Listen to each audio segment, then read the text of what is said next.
నొక్కుకొని నొక్కుని పిచ్చోడు అయిపోతున్నారు చాలా మంది. స్పెషల్ మెంటల్ హాస్పిటల్లో ఒక వార్డు తెచ్చారు కొత్తగా, సెల్ ఫోన్ మెంటల్స్. సెల్ ఫోన్ వాడి వాడి పిచ్చోడు అయిన వాళ్ళ కోసం ఒక వార్డు తెచ్చారు కొత్తగా. అలా జరుగుతున్నది. మనం నేర్చుకోండి, సెల్ ఫోన్ తప్పు కాదు, పెట్టుకోండి, దాంతో ఉండండి, కానీ దాని నుంచి నేర్చుకోండి. ఏమైనా ఊరికి చూడడం కాదు, మనం ఊరికే చూస్తూ చూస్తూ ఏమైపోతామో పిచ్చోడు అయిపోతాం. చూడడం కాకుండా నేర్చుకోవడానికి ప్రయత్నం చేస్తే మన బుద్ధి కూడా వికాసం ఉంటుంది. ఆ ఫోన్లో చూడండి, వంట చూసి నేర్చుకోండి, అది అవసరం లేదు. చాలా మంది చూసి నేర్చుకుంటూనే ఉన్నారు, కొత్త కొత్త ప్రయోగాలు చేస్తూనే ఉన్నారు. ఇంకా ఎన్నో ఉన్నాయి మన పద్యాలు, పాటలు, శ్లోకాలు, మా ఉపన్యాసం, మాలాంటి స్వామీజీ ఉపన్యాసాలు బోలెడు ఉన్నాయి. భగవద్గీత ఉంది, సహస్రనామాలు ఉన్నాయి, అన్నీ ఉన్నాయి ఫోన్లో. ఎంతమంది వింటున్నారు, ఎంతమంది వాడుకుంటున్నారు, ఎంతమంది నేర్చుకుంటున్నారు అంటే లక్షకు ఒకరు కూడా లేరు, చాలా తక్కువ మంది అన్నమాట. ఏదో బతుకుతున్నాం, ఇల్లు మాకు ఇంట్లో పని తీరనే తీరదు. ఎందుకు తీరదన్నా అనుకుంటే తొందరగా చేసుకోవచ్చు, ముగించుకోవచ్చు. కొందరు సాగిస్తూ ఉంటారు, ఊరికే కడిగిందే కడగడం, ఊడ్చిందే ఊడవడం, ఊడ్చిందే తుడవడం. ఇంకా వాళ్ళకు తృప్తే ఉండదన్నమాట. 10 మనిషి ఊడ్చినా తృప్తి ఉండదు. ఎవరు నేను ఊడ్చుకుంటే నాకు తృప్తి అమ్మా అని చాలా గొప్పగా చెప్తుంటారు. ఈ జీవితం అంతా చీపురు గట్టలాగానే అయిపోతుంది. ఇంకా అంటే బతుకు మసిగుడ్డ చీపురు గట్ట. ఆడవాళ్ళ బతుకు ఏముంది అసలు ఆలోచిస్తే? తొందరగా ముగించుకుందాం, ఎలాగో ఒకలా అంత పర్ఫెక్ట్గా చేశాను. నీకు ఎవరైనా కిరీటం పెడుతున్నారా? నేను ఎవరైనా నేర్చుకుంటున్నారా? నీకు ఎవరైనా మగలా తీస్తున్నారా? పొల్లు పోకుండా, మచ్చ లేకుండా వాటి ఇంటి పని పట్ల అన్ని చేస్తారు జనే. దాని మరి ఏం సాధిస్తున్నారు? మళ్ళీ పెద్దయ్యాక పిల్లలు ఎవరు కనీసం తొంగి కూడా చూసేవాళ్ళు లేరు, పట్టించుకునేవాళ్ళు లేరు. అటువంటి పని కోసమేమో రోజులు దినాలు సంవత్సరాలు అంకితమైపోతున్నారు. ఇటువంటి ధర్మకార్యానికి రండామా, ఈ వంటలు వార్పులు వద్దు, మారేసుకోండి, ఇక్కడ వచ్చి కూర్చోండి. అందుకోసమే ఇక్కడ వంట మనిషిని పెట్టి మనం వంట చేయిస్తున్నాం. ఎందుకో ఎప్పుడు ఇంట్లో వండుకోవడం ఇదే పని. అదేదో ఇక్కడ వండి పెడతారమ్మా, తిని కూర్చోండి, వినండి, నేర్చుకోండి, తెలుసుకోండి అని ఈ కార్యక్రమం ఏర్పాటు చేశాం. పొద్దున ఉంది, సాయంత్రం ఉంది. అన్ని తిప్పలు ఈ పాడు పుట్ట కోసమే కదా. ఎక్కడ భగవంతుని యొక్క కార్యక్రమం జరుగుతుందో అక్కడ అన్నానికి లోటు ఉండదమ్మా. మనమేమో ఇంట్లో వంట చేసుకుంటాం కానీ భగవద్ ధ్యానం ఉండదు, భజన ఉండదు, ప్రవచనం ఉండదు, ఉపదేశం ఉండదు, యజ్ఞం ఉండదు. వంట చేసుకోవడం, తినడం. ఇక్కడ వంట దొరుకుతుంది, భోజనం సమయానికి ఉంటుంది. సరే, ఆ మగవాళ్ళు అంటే పనికి పోతారు అనుకోండి. చాలా మంది ఇప్పటికి కూడా ఆడవాళ్ళు ఇంట్లోనే ఉంటారు. పని తప్పకుండా ఉద్యోగం చేయాలి, పని చేయాలి అనే ఉండదు.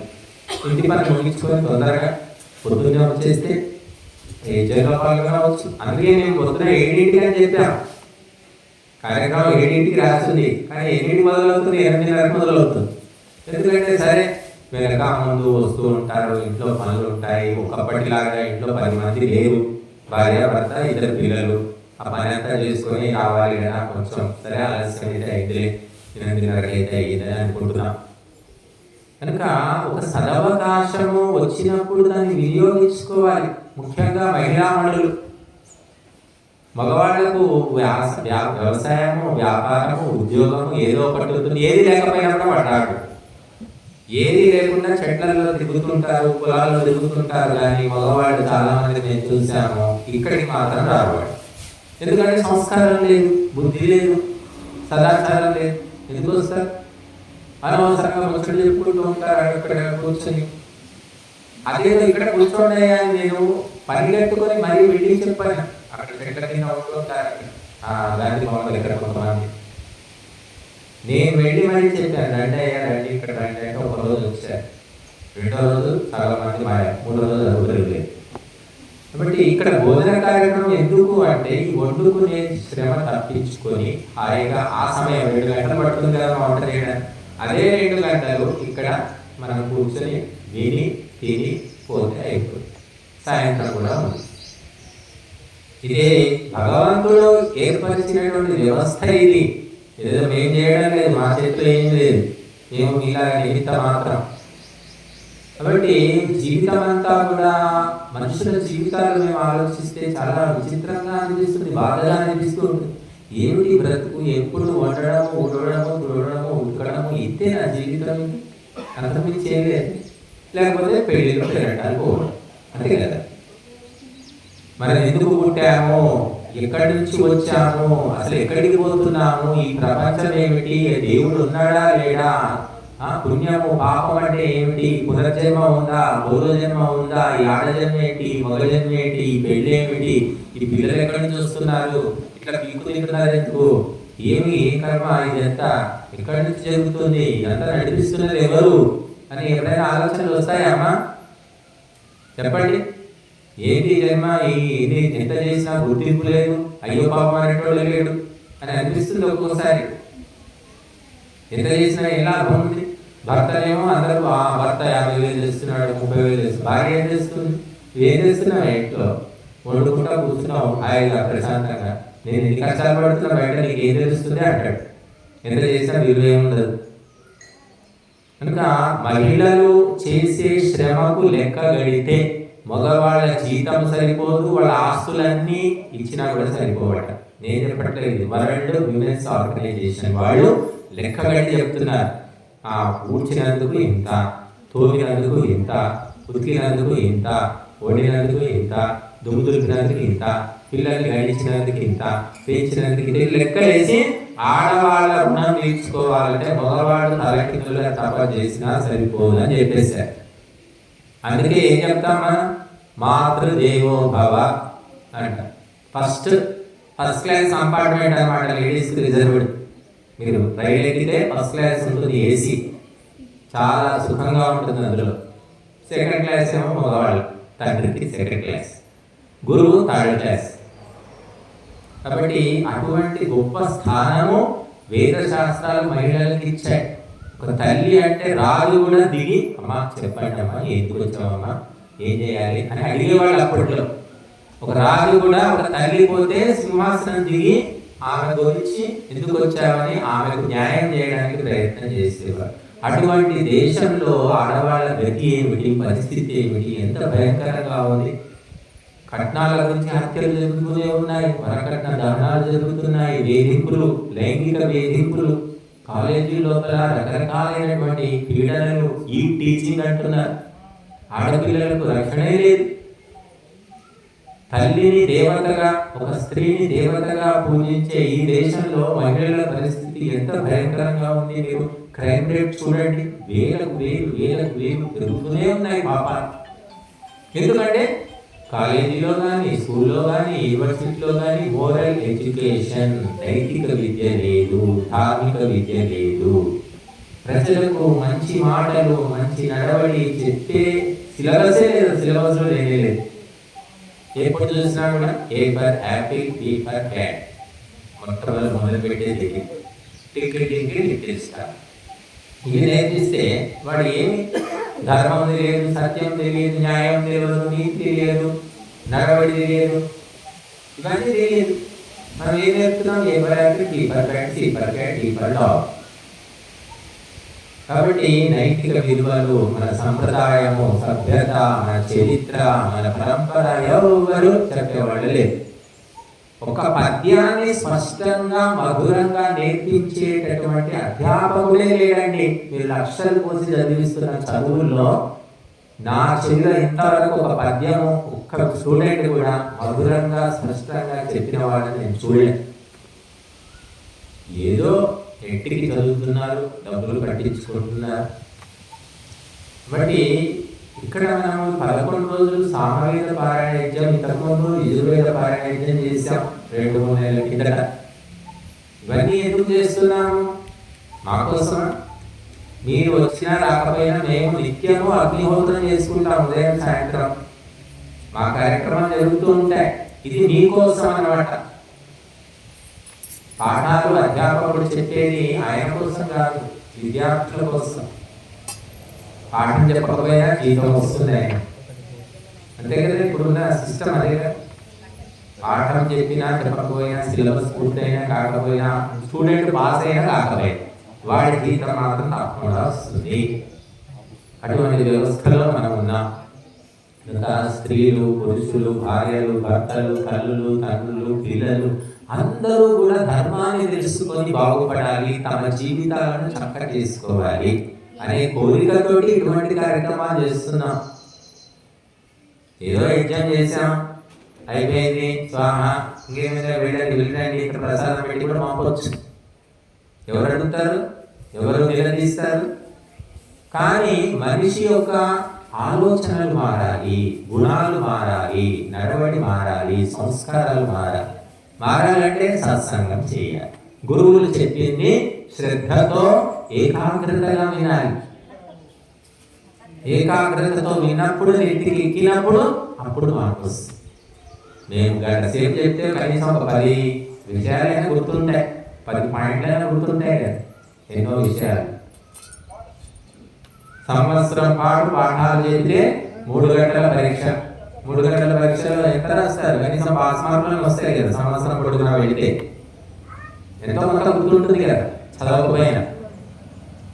అలాగా ఈ సంసారంలో పడి ఇదే జీవితం, ఇదే పరమార్థం, ఇక లేదు, ఈ ఉడుచుకునుడు, ముగ్గులేసుకునుడు, అలుకులు ఇక్కడ కూడా చేస్తున్నాం. దీనితో పాటు ఏం జరుగుతుంది? ఇక్కడ భగవంతుని యొక్క స్మరణము, భగవంతునికి ఇష్టమైన కార్యక్రమం జరుగుతుంది ఇక్కడ.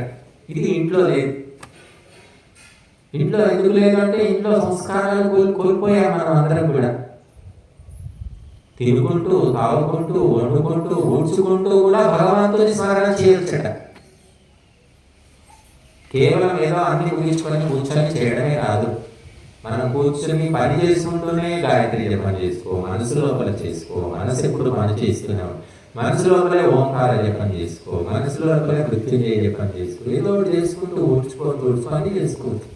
సక్కుబాయి అందరికీ తెలుసు, భక్తురాలు సక్కుబాయి. ఆమె సంసారి, పాపం భర్త ఉన్నాడు, అత్త ఉంది, ఆడబిడ్డ ఉంది, పిల్లలు ఉన్నారు.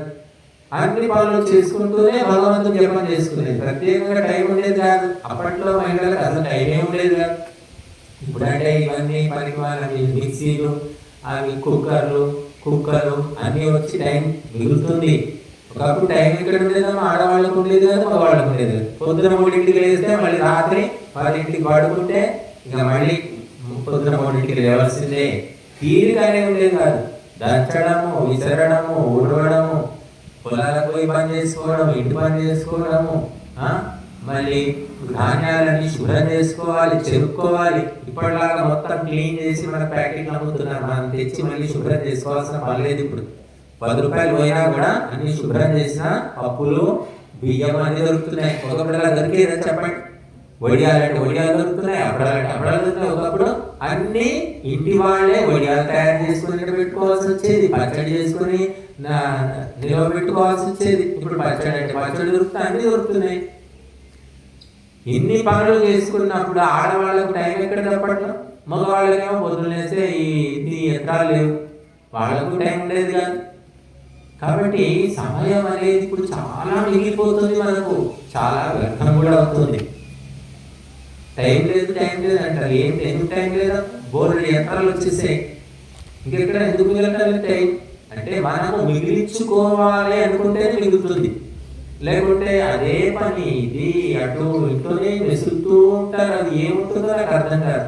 కొన్ని ఇల్లు పెద్ద ఇంద్రభవనమా, ఉన్నాయి లింగులు ఎక్కువ 2 రోజులు 3 రోజులు ఉంటాయి.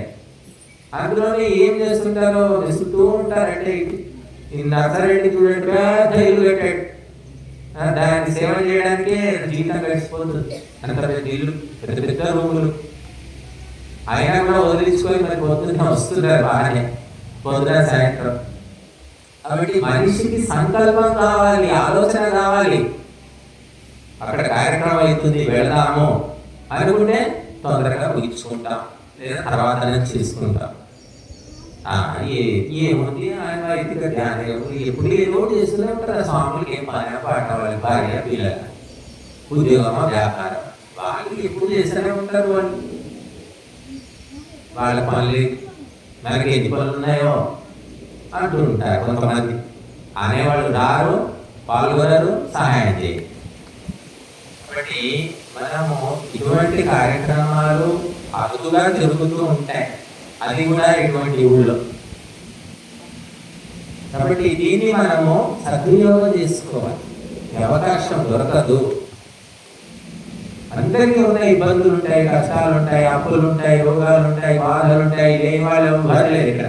మాకు కూడా ఉన్నాయి, మా సమస్యలు మాకుంటాయి. కానీ అన్ని సమస్యల్లో కూడా మనము ఈ కర్మ కార్యాలు చేయడం మానొద్దు, పాల్గొనడం మానొద్దు, సహాయపడడం మానొద్దు. అది చేసుకుంటేనే శాంతి. ఈ సత్యం మనం తెలుసుకోవాలి. ఇవన్నీ చెయ్యి, తిను, తాగు, జమ చేసుకో, ఉద్యోగం చేసుకో, అన్ని లౌకిక కర్మలు సంసారం నడవడానికి ఎన్ని పనులు చేసుకో. దానితో పాటుగా ఈ యజ్ఞము, ధ్యానము, భజనము, స్మరణము ఇది మర్చిపోకూడదు. అన్ని వంట చేస్తాం, 10 రకాల వంట చేయవచ్చు, కానీ అన్నింటిలో ఉప్పు వేయడం మర్చిపోదు. ఒక్కటి మర్చిపోతే అందరూ ఎవరు తినరు, మనకి మిగిలిపోతుంది. అలాగా జీవితంలో కూడా ఉప్పు లాంటిది ఏమిటంటే భగవంతుడు. ఉప్పు ఎంత అవసరం? ఒక కిలో పప్పు వండితే కిలో ఉప్పు వేస్తారు ఎవరైనా? పావు కిలో కాదు కదా, 100 గ్రాములు కూడా ఇంట్రెస్ట్ 50 గ్రాములు వేస్తారు. కాబట్టి ఉప్పు చాలా తక్కువ, కానీ ఎంతో రుచిని ఇస్తుంది. అలాగే భగవంతుడిని కూడా రోజంతా స్మరిస్తావా అంటే స్మరించే శక్తి ఉంటే స్మరించుకో, పనులు చేస్తూ కూడా స్మరించవచ్చు. లేదా నీకు చాతగాదనుకో కనీసం కొంత సమయం, కొద్దిగా ఉప్పంత సమయం ఇవ్వండి. దైవ కార్యాలు మీరు చేయలేకపోతే చేసే వాళ్ళకు సహకరించండి, ఆమోదించండి, ప్రోత్సహించండి, సేవ చేయండి. ఏమీ లేకపోతే వచ్చి కూర్చోండి. ఊరికి అలాగా వచ్చి కూర్చున్నా కూడా పుణ్యమే. మాకు ఒకసారి ఇలాగే చెప్పారు, లాయర్ గారు, లాయర్ ఏదో కేసు, అక్కడ 10 మంది ఉన్నారు, ఏదో మాట్లాడుతూ ఉన్నారు. ఇంతలో అక్కడ ఒక హత్య జరిగిపోయింది ఏదో ఆవేశంలో. అది లాయర్ ఆఫీస్లో హత్య జరిగింది. తర్వాత పోలీసులు వచ్చారు. హత్య జరిగింది, ఎందుకు జరిగింది, ఎవరున్నారట. నాలాంటి ఒక పుల్లయ్య మల్లయ్య కూడా ఉన్నాడు. ఆయనకి తెలిసి హత్య జరిగింది, పోయాడు, ఏదో పని నుండి పోయి కూర్చున్నందుకు ఆయన కూడా కోర్టు చుట్టూ తిరగాల్సి వచ్చింది. కేవలం కూర్చున్నందుకు అక్కడ సంబంధమే లేదా, చంపినోడవడో చచ్చినోడవడో ఆయన సంబంధాలు. కేవలం అక్కడ అటెండెన్స్ ఇచ్చినందుకు ఆ పాపంలో భాగం. అంటే ఏం చూసావు నువ్వెందుకు పోయావు, ఇవన్నీ అడుగుతారు ఇక వాళ్ళు, పోలీసుల లెక్కలు వాళ్ళకు ఉంటాయి. అలాగా ఇక్కడ కూడా మంచి పని లోపల ఏమి చేయకపోయినా పర్లేదు, వచ్చి కూర్చుంటే చాలు మీకు మార్కులు వచ్చేస్తాయి. భగవాన్ ఆమె లక్ష్మి వచ్చింది, ఆమె రత్నం వచ్చింది, సుధా వచ్చింది, సుబ్బారావు వచ్చాడు, సుధీర్ వచ్చాడు, ఇవన్నీ నోట్ అయిపోతాయి అన్నమాట రికార్డులో. ఏం చేయకపోయినా సార్ కూర్చొని నిద్రపోయినా పర్లేదు, ఊరికే కూర్చున్నారు అనేది కూడా ఒక ప్లస్ పాయింట్ అన్నమాట. అది అర్థం కావట్లేదు, ఎంతో మందికి చెప్తూ ఉంటాం.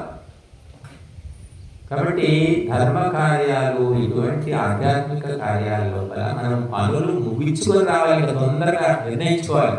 7:30, 8కి మొదలవుతుంది అని, సరే తొందరగా ముగించుకుందాం, ఈ 9 రోజులే ఉంటుంది, ఇంకా 3 రోజులే ఉంది అని అనుకుంటే అవుతాయి. ఈ సుజాతని రోజు వస్తుంది 8:30, 9కి అటు ఇంట్లో వచ్చేస్తుంది. ఆమెకు భార్య పిల్లలు అందరూ ఉన్నారు, స్కూల్ పంపిస్తుంది కదా, పంపుతుంది, వస్తుంది, ఏదో ఎంతో కొంత పాల్గొందాం మొత్తం కాకపోయినా అని. అటువంటి భావన అనేది ఉండాలి. ఇతనే ఉంటుందిలే, పోతే పోతాం, మన బొగ్గుట అవుతుందా, వాళ్ళు చేసుకుంటారు అని ఈ రకంగా విరుద్ధంగా ఆలోచించొద్దట. ఎప్పుడూ కూడా అనుకూలంగా ఆలోచించాలి. నేను వెళ్ళాలి అనుకుంటే ఒక 10 నిమిషాలు వెనక ముందు వెళ్తే వెళ్తాం, లేకుంటే లేదు, చూద్దాంలే. పక్కింట ఉంది కదా సులోచన పోతే నేను పోతా. కొంతమంది ఇంట్లో ఉంటారు అన్నమాట లింక్, సులోచన పోతున్నా పోతలే, నేను చుట్టాలు వచ్చినాయి నేను కూడా పోను, నీకు చుట్టాలు రాలేదు కదా నువ్వు పోవచ్చు కదా అంటే లేదు, సులోచన పోతే నేను పోతా, సులోచన పోయినప్పుడు ప్రాణం పోయినప్పుడు పోతుందా ప్రాణం. అలా కొంతమంది అలా పెట్టుకుంటారు లెక్కలు. ఇంకా మనము ధర్మ కార్యాలు ఇప్పుడైతే జరగడం చాలా కష్టమండి, చేసేవాళ్ళే లేరు అసలు. ఎంతో మంది స్వామీజీలు ఉన్నారు, కనీసం మైకు పట్టుకొని 4 ముక్కలు చెప్పడం రాదు, ఒక్క 2 నిమిషాలు మాట్లాడలేదు. అటువంటి స్వామీజీలు బోలెడున్నారు, చూసే ఉంటారు మీరు కూడా. ఇక మా కంకణాల రాజేశ్వరు తెలుసు, ఎన్నో ఆశ్రమాలు చూస్తున్నారు. నేను వచ్చారు ఆయన దత్తాన్ని, పాపం ఎన్ని ఆశ్రమాలు నిజామాబాద్లో ఎన్ని ఉన్నాయో అన్ని తెలుసు ఆయన. ఆయన వచ్చి అంటున్నాడు, మీలాగా చెప్పేవాళ్ళు మాట్లాడేవాళ్ళు ఎవరు లేదు స్వామీజీ, కానీ మీ దగ్గర ఏంటి మరి జనాలే ఉండరు. ఒక్కొక్క ఆశ్రమంలో వాళ్ళు ఏం చెప్పరు, కానీ కుప్పలు కుప్పలు ఉంటారు. అంటే అది కర్మ అయినా వాళ్ళ కర్మ, అది మా కర్మ కాదు. మాకు 10 మంది ఉన్నా అదే చెప్తాము, 1000 మంది ఉన్నా అంతే చెప్తాము. మనిషిని బట్టి ఉండదు. బట్టి అదృష్టము భాగ్యం అనేది ఉంటుంది. ఎవరి సొమ్ము ఎవరు తినాలి, ఎవరి దగ్గరికి ఎవరు పోవాలి, ఎవరి మాటలు ఎవరు వినాలి, ఎవరి వల్ల మనం బాగుపడాలి, ఎవరితో చెడిపోవాలి, ఇవన్నీ కూడా కర్మ ఫలాలంట ఉంటాయి. అందరి సొమ్ము మనం తినలేమమ్మా, అరగదు కూడా. ఒక్కొక్కసారి మన సొమ్ము కూడా మనకు బాకీ ఉండదు. మనం సంపాదించి మందికి పెట్టుకోవడమే తప్ప మనం తినేది కూడా ఉండదు. అదేంటో విచిత్రం.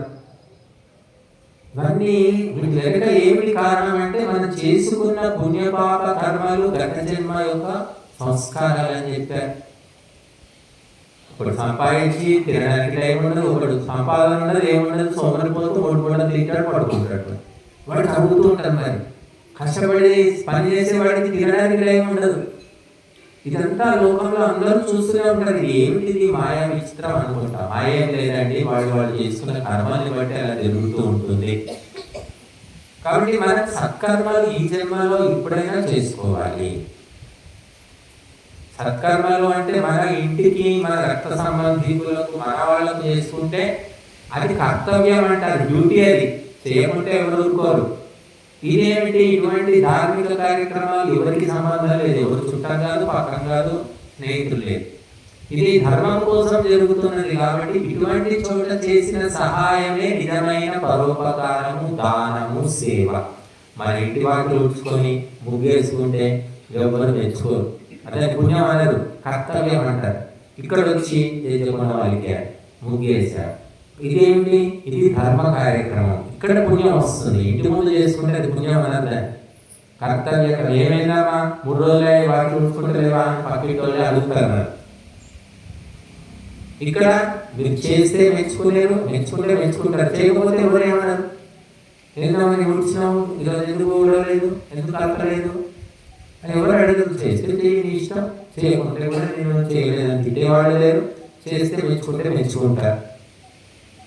కాబట్టి ఇది ధర్మము ఎక్కడ, పుణ్యం ఎక్కడ సంపాదించుకోవాలి అనేది తెలియట్లేదు మనుషులు. పోతున్నా హుండీలో వేసేస్తున్నారు, వస్తున్నారు, దండం పెట్టుకుంటున్నారు. ఇది కూడా హుండీ, ఇక్కడ పెద్ద హుండీ ఉంది. ఇది ఎంత వేసినా కూడా అది నిండలేదు. ఇంతవరకు 7 రోజులైంది నిండలేదు, 70 రోజులు సంవత్సరం పడుతుంది చేసినా నిండదు. అక్షయ పాత్ర అంటారు. ఈ హుండీలో వేసుకోండి అయ్యా అని నేను చెప్తున్నాం. మేము లేదు, తిరుపతిలోనే వేస్తాం, శ్రీశైలంలో వేస్తాం, మాకు మొక్కుంది తొక్కుంది అంటున్నారు. ఆ శ్రీశైలం, మల్లన్న, ఆ తిరుపతి వెంకన్న, యాదగిరి నరసింహస్వామి, కంచి కామాక్షి, మధురమీనాక్షి అందరూ యజ్ఞకుండంలోనే ఉన్నారు అని శాస్త్రాలు చెప్తున్నాయి. 3 దేవతలు ఉన్నారు యజ్ఞకుండంలో, ఇక్కడే ఉన్నారే, ఇక్కడే సమర్పించుకోండి. అట్లనా, మాకు తెలియదు, ఇక్కడనే ఉన్నారా అంటారు. పాపం మా మాటలు కాదు, శాస్త్రాలు చెప్తున్నాయి. సమస్త దేవతలు, సమస్త తీర్థాలు, సమస్త లోకాలు యజ్ఞకుండంలో అగ్నిలోనే ఉన్నాయట. ఎక్కడికో పెడుతూ ఉంటారు, అవస్థలు పెడుతూ ఉంటారు, డబ్బులు పోగొట్టుకుంటారు. చాలా మంది యాక్సిడెంట్ అవుతున్నాయి, తీర్థయాత్రలు అంటారు, అడ్డుపోతారు. పాప ఫ్యామిలీ పట్టు అడుగుతారు కొంతమంది, స్వామీజీ మరి మేము మా బంధువులు తీర్థయాత్రకు అని వచ్చి చచ్చిపోయారు, తీర్థయాత్రకు పోతే కూడా పాపమేనా, ఏ పాపం చేసిన వాళ్ళు పాపం, ఫ్యామిలీ పోయింది స్వామీజీ అని అడుగుతారు. రిస్క్ అనేది ఉంటుంది. మనం గడప దాటి బయటికి పోతే ఇప్పుడు ఏంటి, యమ ద్వారాలలా ఉన్నాయి. యమలోకానికి మార్గము, రోడ్లన్నీ కూడా. భారతదేశంలో ప్రపంచంలోకి వెళ్ళా ఎక్కువ యాక్సిడెంట్లు అవుతున్నాయమ్మా. సంవత్సరానికి 5 లక్షల మంది చచ్చిపోతున్నారు. ఎవరికి బాధ లేదు, గవర్నమెంట్ లేదు, ప్రజలకు లేదు. కరోనా భయపెట్టి చంపారు. కరోనా వస్తే ఎంతమంది చచ్చిపోయారమ్మా, 8 లక్షల మంది చచ్చారు. అంతకంటే ఎక్కువ మంది చచ్చిపోతున్నారు యాక్సిడెంట్ అయి. కేవలము మద్యపానం చేయడము, నడపడం, కేవలము స్పీడ్ డ్రైవింగ్, కేవలము ఆ మైనర్లు, చిన్న పిల్లలకు కూడా బండి ఇవ్వడం, ర్యాష్ డ్రైవింగ్ అంటారు. రూల్స్ పాటించకుండా అడ్డగోలుగా నడపడం, వాడు చచ్చి నలుగురు చంపుతున్నాడు. ఇప్పుడు కూర్చున్న దగ్గర ఎటువంటి ఇబ్బంది లేకుండా, ఆటంకం లేకుండా ఇక్కడ మనం హోమం చేసుకుంటున్నాం. ఎవరు మిమ్మల్ని తోస్తున్నారు, తిడుతున్నారు, నెడుతున్నారు? ఏదైనా పుణ్యక్షేత్రం ఉండి లైన్ ఉంటుంది, పెద్ద లైన్, దర్శనం కావాలి, దర్శనం కావాలి. ఆ దర్శనం ఎప్పుడైతుందో తోసుకుంటూ ఉంటారు, ఆకలిస్తూ ఉంటుంది. ఇక్కడేమో స్వర్గలోకం అని చెప్పారమ్మా. ఎక్కడ యజ్ఞం జరుగుతుందో దానికి స్వర్గలోకం అని పేరట. స్వర్గే లోకేన భయం కించనాస్తి. ఈ స్వర్గలోకంలో భయం అనేది ఉండదట. ఎవరు భయపడాల్సిన అవసరం లేదు. నత్రత్వం న జరయా విభేది. ఇక్కడ ముసలితనం అనే ప్రశ్నే లేదట. ముసలితనం రాదు ఈ యజ్ఞశాలలో, ఈ స్వర్గలోకం. ఉభే తీత్వా అశనాయా పిపాసే. ఆకలి దప్పికలు కూడా బాధించబడ్డ. నువ్వు ఆవు తెలుస్తూ ఉంటే ఆకలి తెలియదు, నిద్ర లేదు, ఏమీ లేదు. స్వాహ స్వాహ స్వాహ. శోకాది గోమోదతే స్వర్గలోకే. శోకం అనేది, దుఃఖం అనేది లేకుండా నీవు నిరంతరం సంతోషంగా ఉంటావు ఈ యజ్ఞశాల అనే స్వర్గలోకంలో అని ఉపనిషత్తు, కఠోపనిషత్తు చెప్తుంది. కనుక ఇంత సౌకర్యంగా, ఇంత అందుబాటులో ఉంది. టికెట్లు చూడండి, ఎక్కడ పోయినా కూడా దర్శనం అవుతుందో లేదో, అవుతుందో లేదో. పెద్ద బాధ. పిల్లలు ఉండేది ఇంకా బాధ. ఆ చిన్న చిన్న పిల్లలు వేసుకొని పోతూ ఉంటారు. ఇంకా పండగ రోజు, ఏకాదశి రోజు, ఇంకేదైనా పండగ రోజు జనం బాగా ఉంటారు గుళ్ళల్లో. ఆ ఒత్తిడి ఉంటుంది. ఎప్పుడవుతుంది? 24 గంటలు కావచ్చు దర్శనం, 36 గంటలు కావచ్చు, 2 రోజులు కూడా పట్టవచ్చు. ఎన్ని ఇబ్బందులు పడుతున్నారు. ఇక్కడ ఏ ఇబ్బంది ఉండదు చూడండి. మీరు ఈ రోజు కాదు, మీరు ఏ రోజైనా రండి. యజ్ఞశాలలో తొక్కిడి ఉండదు, తోపులాట ఉండదు, ఆరాటం ఉండదు, పోరాటం ఉండదు. ప్రశాంతంగా, నిమ్మలంగా, నిశ్చలంగా చేసుకుంటాం. ఎవరిని అనేది కూడా లేదు. కాబట్టి ఇక్కడ సమస్త దేవతలు ఉన్నారు. అగ్నిలో బలాన్ని, ధర్మగ్రంథాలన్నీ ఏకకంఠంతో ఘోషిస్తున్నాయి. ఇక్కడ సమర్పించింది దేవతలందరికీ చేరుకోదు, ఒక దేవత అందరికీ చేరుకోదు. కాబట్టి ఇది ప్రధానమైన కర్మ అని చెప్పారు. కనుక ఇటువంటి కార్యము ఈరోజు మనం రోజు చేస్తున్నామంటే ఎవరికి ప్రాప్తం ఉందో వాళ్ళు వస్తున్నారు, సహాయం చేస్తున్నారు, ఆర్థికంగా చేస్తున్నారు, కొంతమంది ధాన్యం ఇస్తున్నారు, కొంతమంది సేవ చేస్తున్నారు, కొంతమంది వింటున్నారు, కొంతమంది తింటున్నారు, రకరకాలుగా ఉన్నారు. కనుక ప్రాప్తం అంటారు, ప్రాప్తాన్ని బట్టే జరుగుతుంది. కనుక అది ప్రాప్తం. మన పని ఏమిటి అంటే ధర్మ కార్యాలు చేయడం, చేయించడము, అంతవరకే.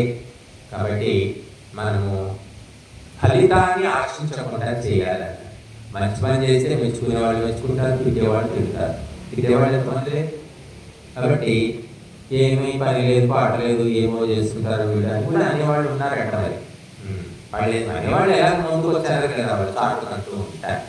సరే, ఎవరేమనుకున్నా సరే మనకు భగవంతుడు శాసించింది, ధర్మగ్రంథాలు చెప్పింది, మహర్షులు ఉపదేశించింది ఈ యజ్ఞ కార్యము, ఇది మాత్రం చేయాల్సింది. తల్లి చూడండి, తల్లి ఒక మన గొప్ప ఉదాహరణ. ఎవరు మెచ్చుకోకపోని, తిట్టని, పట్టించుకోకపోని, భర్త సంపాదించకపోని తల్లి ఏం చేస్తుంది? పిల్లల్ని పెంచుతుందా లేదా చెప్పండి. పిల్లల్ని చచ్చినట్టు పెంచుతున్నాను. డ్యూటీ అంటే వాళ్ళ కడుపు నింపడానికి ఆలోచిస్తూ ఉంటుంది. భర్త సంపాదించకపోయినా, ఆమె కష్టపడినా ఆ పిల్లల కడుపు నింపుతుంది. మెచ్చుకుంటారా అంటే ఆమె చివరికి ఆమె ఏమంటారో కూడా తెలియదు. ఆ పిల్లలే ఆమెను మెచ్చుకోవచ్చు, లేదా పక్కనే పెట్టేయచ్చు. అవన్నీ ఆలోచించదు, చేసుకుంటూ పోవడమే. అలాగా విద్వాంసులు, గురువులు కూడా నిరంతరం ధర్మ కార్యాలు చేసుకుంటూనే పోవాలి. ఎవరు వస్తారు, ఎవరు రారు, అయ్యో ఇంతమంది వచ్చారా, ఇవన్నీ అనవసరం. నువ్వు చేసావా లేదా అనేది ముఖ్యం. కాబట్టి ఒక తల్లి మనకు ఆదర్శము. ఆ తల్లి లాగా ఆ మానవాలు, కష్ట సుఖాలు, స్తుతి నిందలు ఏవి పట్టించుకోకుండా తల్లులు ఎంతో మంది ఇప్పటికీ కూడా చేస్తూ ఉన్నారు. ఇక భారతదేశమే కాదు, ప్రపంచమంతా ఉన్నారు అక్కడ. ఎన్నో బాధలు పడుకుంటూ పిల్లలు ఆ బాధలు పడకుండా తల్లి కనుక నేను సుఖంగా ఉండాలనుకుంటే ఏమని పిల్లలు వదిలేస్తారు. ఈ ప్రపంచంలో ఈ మనుషులు ఎక్కడుంటారు? ఇక్కడ జనాభానే ఉండదు అసలు. అదే విచిత్రము, అదే దీక్ష అంటారు. ఒక తల్లి దగ్గర అటువంటి దీక్షను భగవంతుడు ఇచ్చాడు. ఆ శక్తిని కూడా భగవంతుడు ఇచ్చాడు. మరి ఆ శక్తి మనం తెచ్చుకున్న వాడు వస్తుంది. ఒక తల్లి చేసే పని తల్లి చేయలేడు. తండ్రి చేసే పని తల్లి చేసి చూపిస్తుంది. ఇప్పుడు తల్లి తండ్రిలాగా సంపాదిస్తుంది, కష్టం చేస్తుంది, అన్ని చేస్తుంది. కానీ తల్లి చేసే పని ఇప్పటికీ కూడా తండ్రి చేయలేకపోతున్నాడు. పిల్లల్ని మెచ్చలేకపోతున్నాడు, వంట చేయలేకపోతున్నాడు, ఇల్లు సర్దుకోలేకపోతున్నారు ఎంతో మంది. మరి ఆడవాళ్ళు వీధిలోకి వస్తున్నారు, ఉద్యోగం చేస్తున్నారు, మళ్ళీ ఇంటికి వస్తున్నారు, ఆ పని చేస్తున్నారు, ఈ పని చేస్తున్నారు. డబ్బులు ఉంటే అయిపోయింది వాళ్ళకి. ఏం సుఖం ఉంది? కానీ సుఖం అనుకోవట్లేదు వాళ్ళు. సరే నా కుటుంబానికి చేసుకుంటున్నా, నా పిల్లలకే చేసుకుంటున్నా కదా అని అనుకుంటున్నారు. అడ్జస్ట్ అయిపోతున్నారు. విచిత్రం. కాబట్టి మనమందరం కూడా ధర్మ కార్యాలు చేసేటప్పుడు ఎవరు వచ్చారు, ఎవరు రాలేదు, వాడు మెచ్చుకున్నాడు, వీడు తిట్టాడు, వీడు ఇచ్చాడు, వాడు ఇవ్వలే, ఇవన్నీ పక్కన పెట్టి మన వంతుగా మనము చేయగలిగినంత చేస్తున్నామా, లేదా మనము పొందగలిగినంత వినగలిగినంత వింటున్నామా, మనం తెలుసుకోగలిగినంత తెలుసుకుంటున్నామా, ఇంత మాత్రమే మనం ఆలోచించుకోవాలి. పక్క వాళ్ళకి మనం అనవసరం. కొంతమంది వస్తారు, కూర్చుంటారు, వెళ్ళిపోతారు, అసలు ఏం పట్టించుకోరు, ఏం చెయ్యరు కూడా, ఇవ్వరు, చెయ్యరు. అలాంటి వాళ్ళు ఉంటారు. ఉండనివ్వండి, వాళ్ళ దారిలో వాళ్ళు ఉంటారు. వాళ్ళకి ఈ జన్మకు అంతే, రావడం వరకే బాకీ ఉంది అనుకోవాలి మనం. మరి వచ్చేమైనా మారుతారేమో తెలియదు. కాబట్టి మన వంతుగా మనం ఎప్పుడూ కూడా ధర్మ కార్యాలు చేయడము, సహకరించడము, పాల్గొనడము, కనీసం అటెండెన్స్ ఇవ్వడం, హాజరీ ఇవ్వడం, ఇది చేయాలి.